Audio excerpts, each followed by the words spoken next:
welcome to this Anactor Thomas TV/movie review. This week we are going to be reviewing Doctor Who episode called The Age of Steel. Okay, so let's get into it. In this episode, it picks up just as the last episode, the rise of the Cybermen, left off, which was the Cybermen all come in and capture all of the humans at a private party held, I think, by the President of the United Kingdom. And the Doctor, Rose, Mickey, Pete, and all of the guests, like I say, have been captured and are being kind of given orders and everything like that. The TARDIS comes and rescues them, using up the little bit of power that it's been able to gain from its charge that it's been doing. And once they have escaped from the Cybermen, Pete reveals to Mickey and the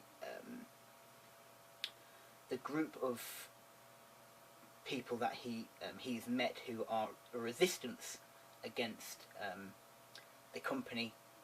He is their secret, the person that's been giving them information about all of the dodgy deals that his boss has been doing in relation to the earpods, and of course eventually turning everyone into Cybermen. Now, after this has been revealed, the Doctor is obviously going to having to try and work out what to do.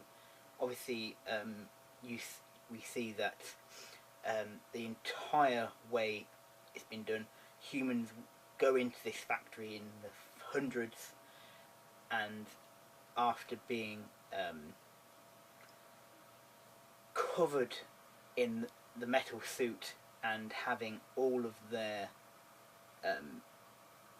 basic human instincts removed, they are their brains are reconfigured, and they come out as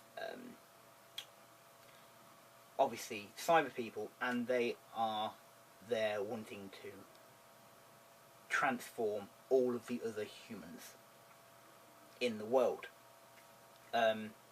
Also around this time, we discover that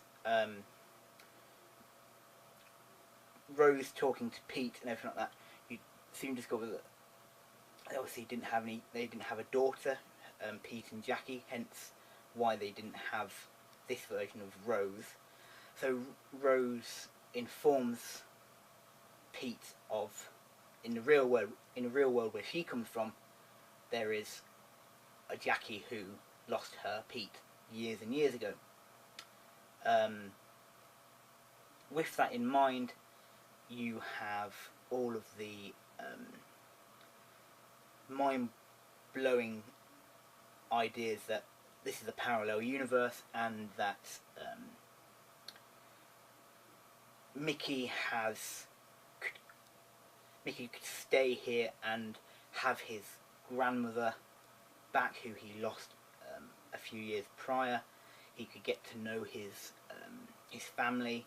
He could really kind of and build something for himself in this world where he doesn't have to be confined by the fact that he's just Rose Tyler's boyfriend. He's actually something more important, which is something that Mickey's always wanted to do. Like I say, Pete is obviously, in his head, obviously he knows in this world he is this really successful, really charismatic businessman who's made lots and lots of money, who unfortunately, even though he could make all that money, him and his wife could never have the one thing that they truly wanted, which was a child. And Rose comes from our world, in which her father was not a successful businessman. He was a trier, but he always failed, and they did get what the most important thing that they wanted, which was a child. So it's that kind of in between space of having to work things out. Of course, throughout this entire time, the Doctor, Rose, and Mickey, and the underground saboteurs, resistance people, are attempting to thwart the factories that are turning people into Cybermen. They managed to do that, and you soon discover that in the end, some people change back, even though they're still encased in Cybermen bodies. Their minds either have not gone through the taking out all of their emotions, and they have retained those feelings, and they are fighting back, and they destroy the leadership of the Cybermen, which of course gives the Doctor reason to be able to escape and to save the world. At the end, just the TARDIS is fully charged, and him, Rose, and Mickey are saying their goodbyes to people. Rose is trying, kind of giving hints to the idea that potentially he could come back over to their world, or she could stay with them. And this is where Mickey has the decision. Mickey decides to stay. He wants to stay with the Resistance. He wants to do something good and make something of his life by helping this parallel world, which he believes he can do. And of course he can be that strong leader that they had in that reality version of him, which was called Ricky. Like I say, after Mickey makes that decision, Rose and the Doctor get back into the TARDIS and travel back to their own reality.